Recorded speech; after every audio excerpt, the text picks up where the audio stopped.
ginagawa nila bago magpatay. Pinaaarawan ko, pinabubuldoser lang po kayo na. 3 beses ko nga ito nararamdaman. Tapos yung pinataniman. Bago ko tinamnan. Para nababalik ka din lupa. Ano po yung kailan sa nag-interview pa kami. Sakit ng sile. Isang araw ko naandun eh. Nung magpa-fertilizer ako ng niyog, hindi talaga ako pumayag na hindi ko hukayan doon sa... Hukayan. Titingnan nyo yung dulo ng talbos ng niyog. Brand Ay, niyog at saka yung kanin, hindi siya papatukan ng feeds. Naputo lang kung dyan nagsama-sama. Yan, dami oh. Hindi yan kabir. Nandun yung alaga ng manok. Pag hindi yan ay Rhode Island Red o Decal Brown. Heritage. Rhode Island. Yung kay doon sa yung alaga nilang baboy sa kabila. Doon sa ating pinuntahan. Ha? Opo. Female. Heritage. Madaling dumami pala yan po. Hello, hello, hello, hello, hello, hello. Welcome po.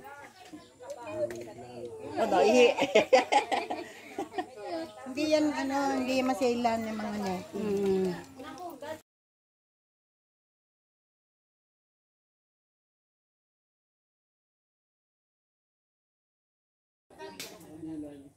Yeah, may source siya ng protein ito, duckweeds.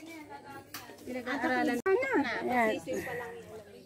Ayan na isisimula, tinatad-tad. Saan po makakuha ng pantanim yan? Nang Naghahanap, may nabibili sa pato. lilipat niya. Lipat-lipat lang siya dun sa farm niya. Ang cute ng kulay. Ibang variety siya. Ano naman to? May punggok oh. Hindi ko alam kung ano. Iba yung kulay niya.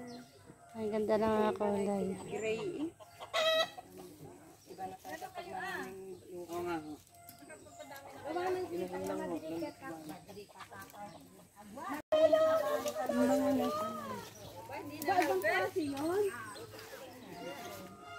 Ibang variety ito.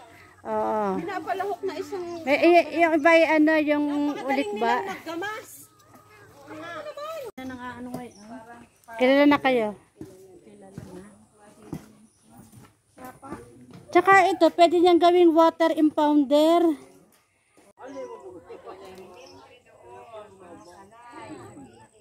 Malapit na yung bumunga kuya. Malagyan mo. Yung sa akin ay bumunga na rin.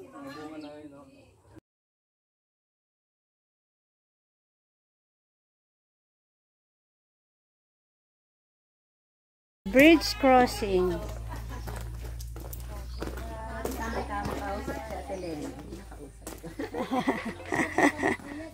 Ang ganda naman. Ayan, ang dami niyang heritage chicken. Oh. Hello. Rhode Island Red. Pag siya nangingitlog, i-incubator lang nila. Oo nga. Tapos pag napisa siya at maraming tandang, binibenta nila yung tandang. Iniiwan nila yung puro inahin. Kaya puro inahin niya. Ayan, hello, hello.